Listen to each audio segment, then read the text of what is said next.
Selamat pagi, saudara-saudari, OMK, Bapak Ibu, Oma Opa, umat lingkungan Benediktus. Hari ini, Rabu 1 Desember tahun 2021, memperingati Beato Dionysius dan Redemptus, biarawan dan martir Indonesia.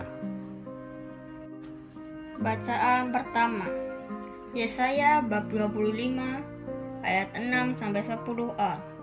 Tuhan akan menghidangkan suatu jamuan dan menghapus air mata dari wajah semua orang.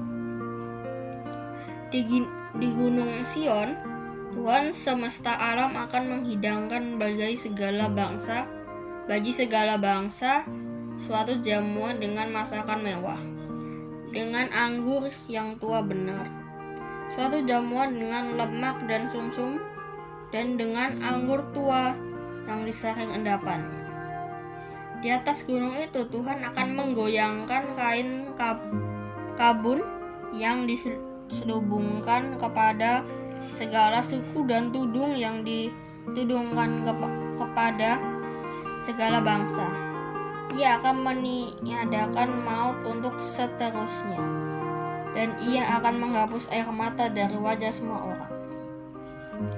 Aib umatnya akan ia jatuhkan dari seluruh bumi, sebab Tuhan telah mengatakannya. Pada hari itu, orang akan berkata, sesungguhnya inilah Allah kita, yang kita nanti-nantikan, supaya menyelamatkan kita. Inilah Tuhan kita yang kita nanti-nantikan. Marilah kita bersorak-sorai dan bersukacita karena keselamatan yang diadakannya, sebab tangan Tuhan akan melindungi gunung ini.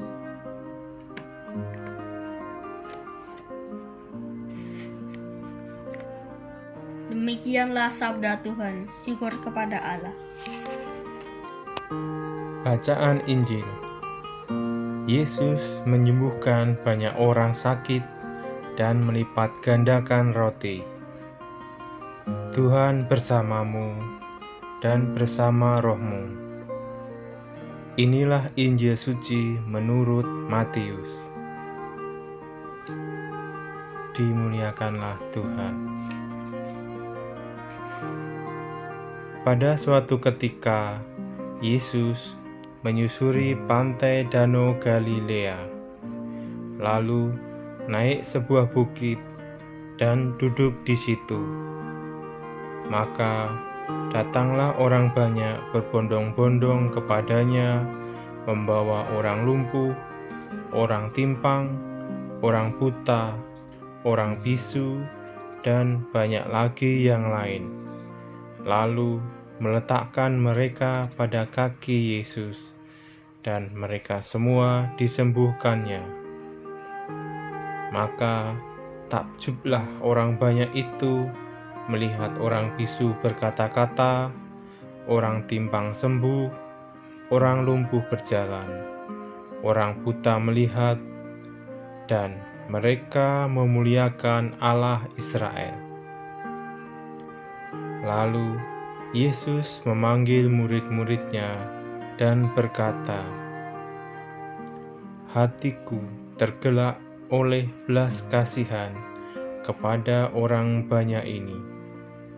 Sudah 3 hari mereka mengikuti aku dan mereka tidak mempunyai makanan. Aku tidak mau menyuruh mereka pulang dengan lapar. Nanti mereka pingsan di jalan. Para murid menyahut, bagaimana mungkin di tempat sunyi ini kita mendapat roti untuk mengenyangkan orang banyak yang begitu besar jumlahnya? Kata Yesus, berapa roti ada padamu?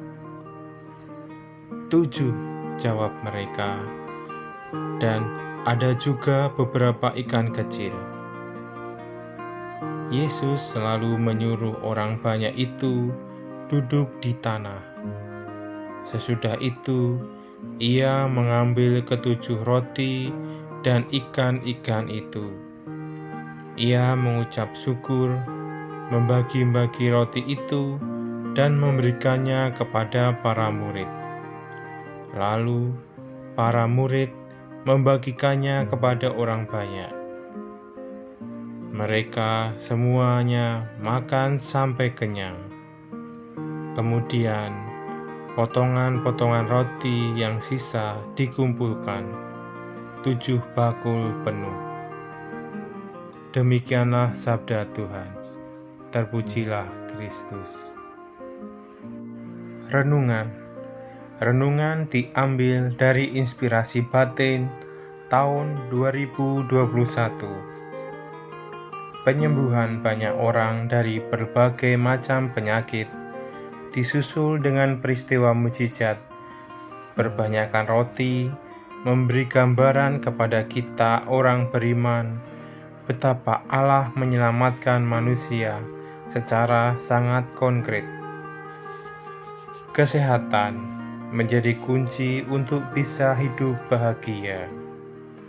Namun, makanan merupakan kebutuhan harian yang tidak boleh dilalaikan. Orang harus makan dan minum untuk bisa hidup.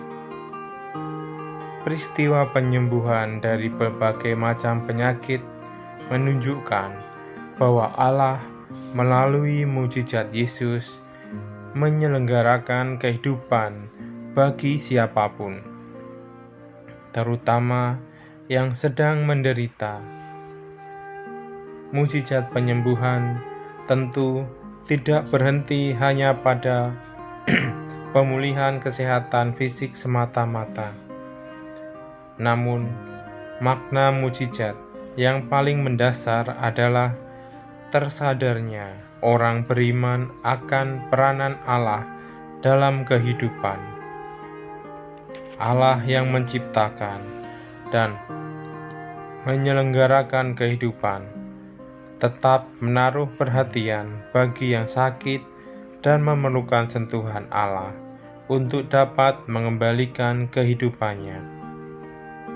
Mujizat perbanyakan roti dan ikan menyiratkan penyelenggaraan Allah kepada kebutuhan hidup setiap orang.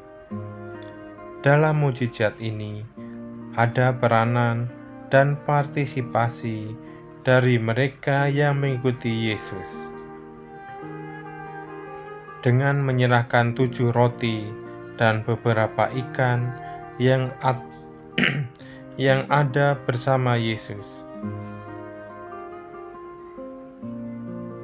Dalam mukjizat itu, ternyata Yesus menanyakan apa yang dimiliki dan bisa disumbangkan demi keselamatan orang banyak itu.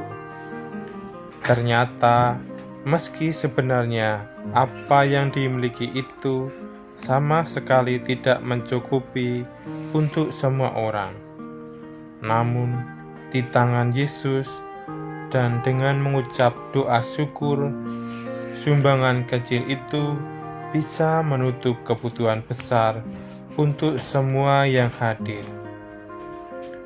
Beranikah kita merelakan apa yang kita miliki untuk diserahkan kepada Yesus agar dapat dipergunakan bagi sesama dan bagi gereja? Apa saja yang hari-hari ini dapat saya serahkan sebagai partisipasi kita untuk dijadikan bahan mujizat Yesus dalam memenuhi kebutuhan orang miskin, menderita, kelaparan, dan lain-lain.